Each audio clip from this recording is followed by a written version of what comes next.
Still, you little devil, or I'll cut your throat. This is a line from Great Expectations. I stand on the deck of a replica prison hull in the excellent Guildhall Museum in Rochester. Dickens well knew the prison hulks moored on the Medway River, as Rochester was his boyhood home. Rochester has many connections with Charles Dickens and celebrates every year with a festival. Let's go and enjoy the festival and see how many connections Rochester has with Charles Dickens along the way. The police court in the Guildhall was where Magwitch was to be tried.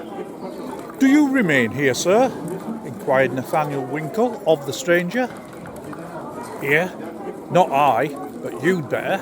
Good house, nice beds." The Bull Hotel appears in Pickwick papers. Bright and pleasant was the sky, balmy the air, and beautiful the appearance of every object around, as Mr. Pickwick leaned over the balustrades of Rochester Bridge, contemplating nature and waiting for breakfast. Rochester Bridge features in the Pickwick Papers. The scene from the bridge is very different now.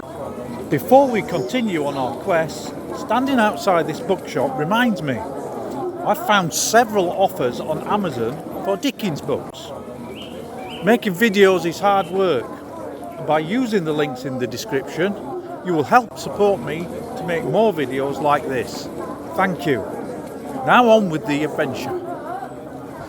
Mr. Sapsea has been received at the Gatehouse with kindred hospitality.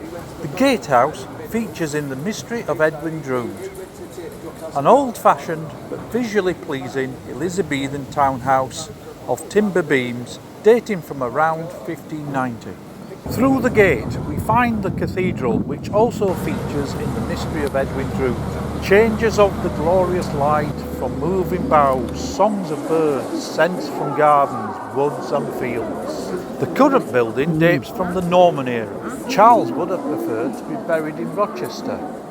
There is a plaque in the cathedral, but Dickens is buried in Poets' Corner, Westminster Abbey. See the small plaque outside. The green ivy clung mournfully around the dark and ruined battlements. Behind it rose the ancient castle, its towers roofless and its massive walls crumbling away, but telling us proudly of its old might and strength, as when 700 years ago it rang with the clash of arms or resounded with the noise of feasting and revelry. This is a quote from the Pickwick Papers.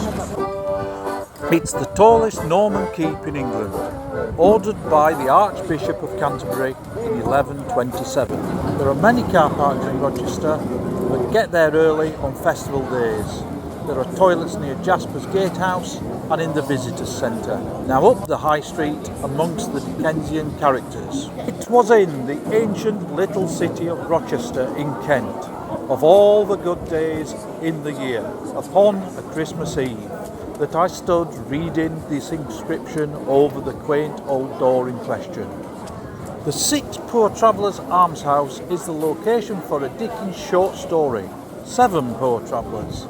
The inscription reads, "Richard Watts, by his will, dated 16th of August 1579, founded this charity for six poor travellers, who not being rogues or proctors may receive gratis one night's lodging, food, entertainment and fourpence each." Time for a low-carb lunch in one of Rochester's excellent pubs.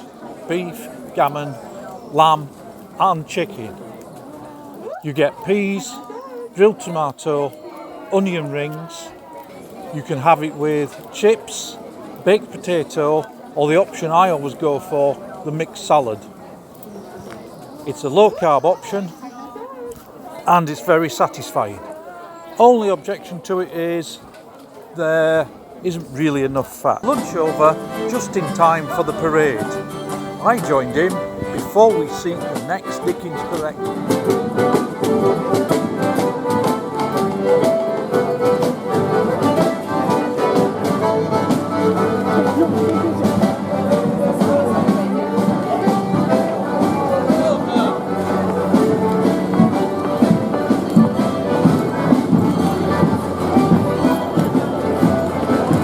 Thank you for coming.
Upper Side Street, Crow Lane, can be found Restoration House. Within a quarter of an hour, we came to Miss Havisham's house. Satis House, in Great Expectations, was in fact based on Restoration House in Rochester, the manor house that played a significant role in the restoration of King Charles II.